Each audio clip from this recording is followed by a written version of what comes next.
Hello and what a great start. Hello and welcome to the morning sports briefing here on Wednesday, the 21st of October. Hi, I'm Paul. I'll be your host this morning. In the news, we'll be talking about the Giro d'Italia and the Vuelta a España, the two Grand Tours that are happening at the moment over in Europe in cycling. We'll have an update on our cricket from Ashwin.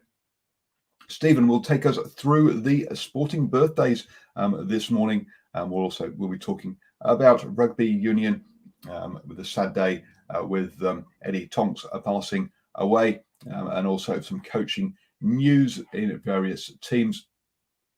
And also we'll be talking about a doping violation that has been overturned. And let's kick off with the cycling news. Over in the Giro d'Italia, it was a breakaway stage with a breakaway group of 28 allowed to go away. In the end, Jan Trasnik from Bahrain McLaren managed to break away from that group and take the stage win ahead of Ben O'Connor, who broke away with him from that breakaway group from NTT Pro Cycling. In the overall classification, they came in together. The pink jersey winner managed to eke out an extra second with a late charge to the line. So that was Jan Almeida, who obviously is now leads Wilco Kelderman by 17 seconds in the general classification.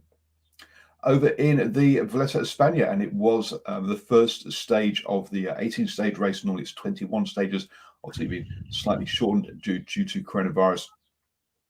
And this race has kicked off with a mountains top finish, which is unusual for a Grand Tour. Primoz Roglic from Team Jumbo-Visma took the stage by 1 second ahead of Richard Carapaz and Daniel Martin. Primoz Roglic was helped by George Bennett, the Kiwi, and they're both on Team Jumbo-Visma. George Bennett came in ninth overall after helping Primoz come to that victory. With the time bonuses, he has a small lead overall. The big losers on the day were Thibaut Pinot and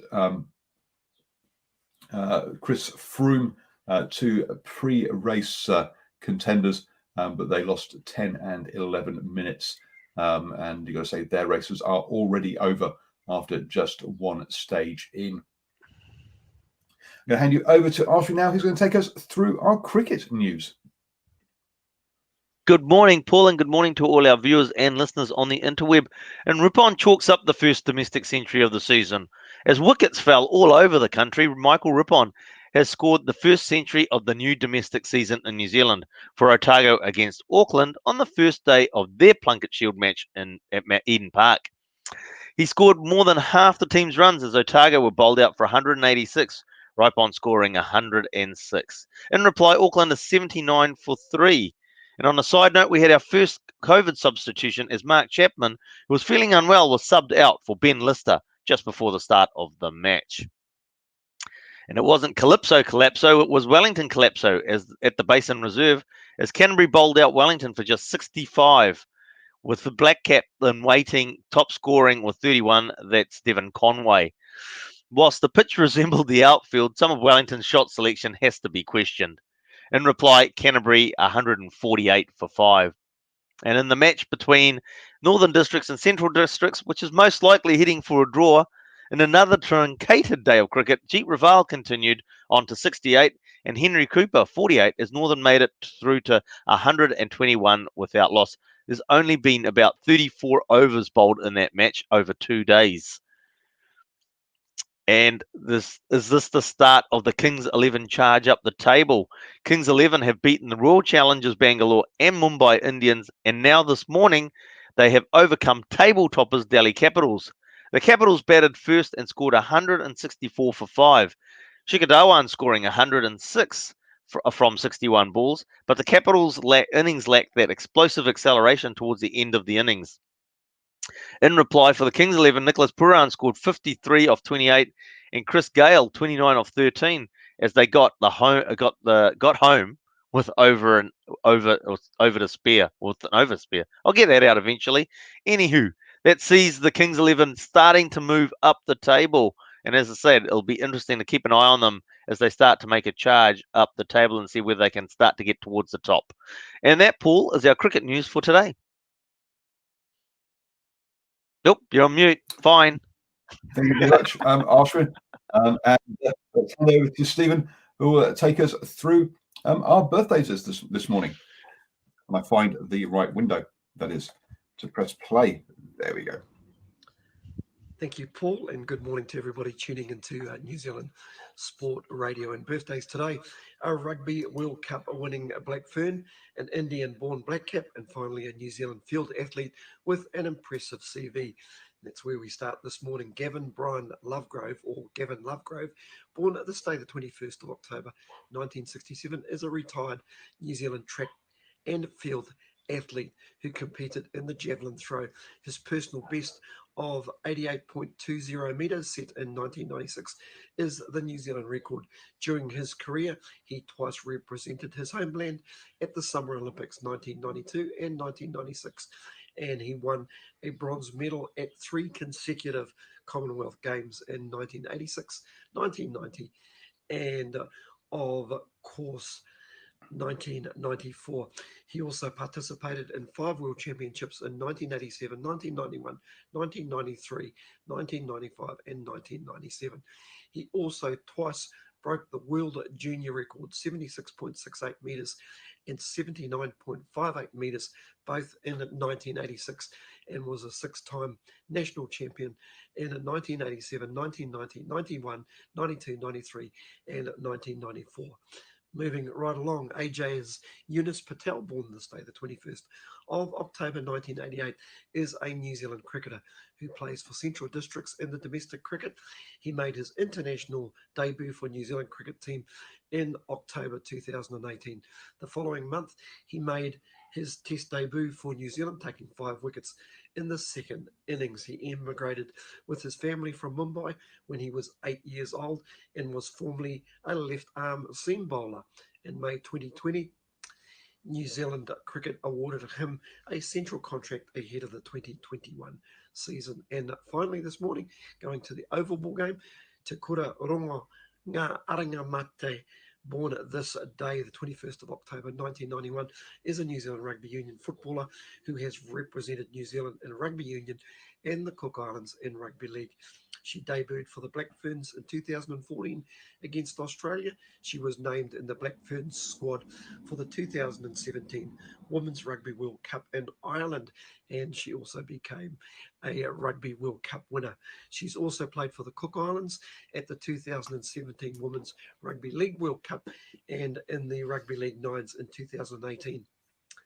And also in the Rugby League Commonwealth Championships, she also scored a try against Canada. So that's our birthday recipients today, Te Kura Rongo Ngā Aranga Mate, and also Gavin Lovegrove and AJ's Eunice Patel, all having a birthday today. I want to wish them all a very happy birthday. Back to you, Paul. Thank you very much, Stephen, and I hope they all have a wonderful birthday as well, and also some lovely cake. Salid Eid Nasir, the world 400 meters champion, has had her doping violation charge as dismissed. She missed 4 out of competition tests, and if you miss 3 during the 12-month period, then you end up with a violation and a ban. It appears one of her 4 whereabouts was dismissed as the tester got the flat numbers wrong and knocked on a utility door rather than her flat door, which meant that the 3 tests she had missed weren't within a 12-month period, and therefore she got off having a 2-year ban. The they say that this is a close run thing that she needs to learn about how to about her doping testing availability needs to be a much better going forward. And she's ran the third fastest time in history to claim the World Championships in Doha in 2019. Moving on to the rugby then, and a sad day as Eddie Tonks passed away at the age of 85. He was the New Zealand Rugby's chairman between 1990 and 1995, with laying the foundations or doing all the foundation work for rugby to go professional in 1996. So our thoughts with his family, friends and family today. Moving on then, and the All Blacks announced their squad to head over to Australia for the Rugby Championship.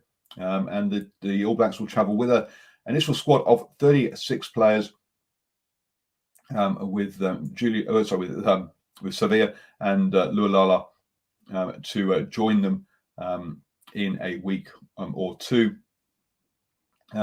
Two players have been added to the team as injury cover. George Bauer, the Otago prop, and Wellington loose forward Duplessis Karifi will be joining the squad as injury cover. There's already Mitchell Dunshea, Nyla Mappy, and Peter Amaka Jensen there as injury cover as well, and they will all be part of the squad that heads over to Australia for the Rugby Championship against the Wallabies and the Pumas, with the Springboks having pulled out. We talked a lot about that last night on the Driving Mall show. So please do go back and listen to that, as Bo and I talked about the Bledisloe Cup. We talked about the Rugby Championship, etc. So yes, do